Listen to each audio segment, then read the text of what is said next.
इनको मैं बहुत संभाल के रखूँ, डिब्बी में बंद करके रखूँ, छाती से चिपका के रखूँ, गले में माला पहना के रखूँ।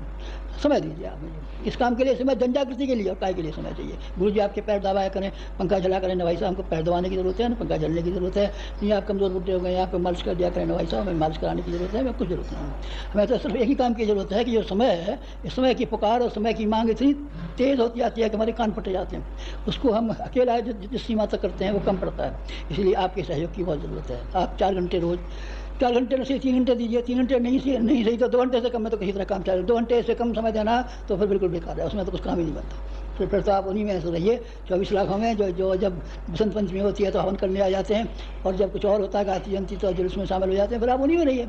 नहीं, मेरी इच्छा है, मेरी आपसे कामना है। लोग बाग पहले गुरु दीक्षा मांगते रहे हैं, कई वो गुरु दक्षिणा मांगते रहे हैं।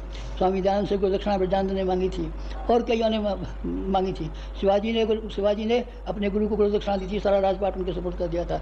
विश्वामित्र को हरिश्चंद्र ने गुरु दक्षिणा दी थी, सारा राजपाट उनके सपोर्ट कर दिया था। सारा राजपाट को आप मत कीजिए, बस 4 घंटे हमारे कहने के हिसाब से चलिए, उससे काम बन जाएगा। और क्या करें? 4 घंटे समय के लिए तो बेटा खाली हाथ घूमेगा तो कैसे? कुछ शांत तो चाहिए ना। लड़ाई के लिए जाते हैं तो तीर कमान तो लेके जाते हैं, नहीं मैं तो लड़ाई के मैदान पर जा रहा हूँ, मोर्चा पता कर लूँगा। नहीं बेटा, कुछ सामान लेके जा, कुछ भाला लेके जा, लाठी लेके जा, साधन लेके जा। साधन शक्तिपीठों का जो चलती फिरती शक्तिपीठ है, हाड़ मास की शक्तिपीठ हैं, वो जो शक्तिपीठ है 3 में तो लाखों रुपये लगे हैं। जो हमारी उसकी क्या नाम है, अहमदाबाद की शक्तिपीठ है, भिलाई की शक्तिपीठ है।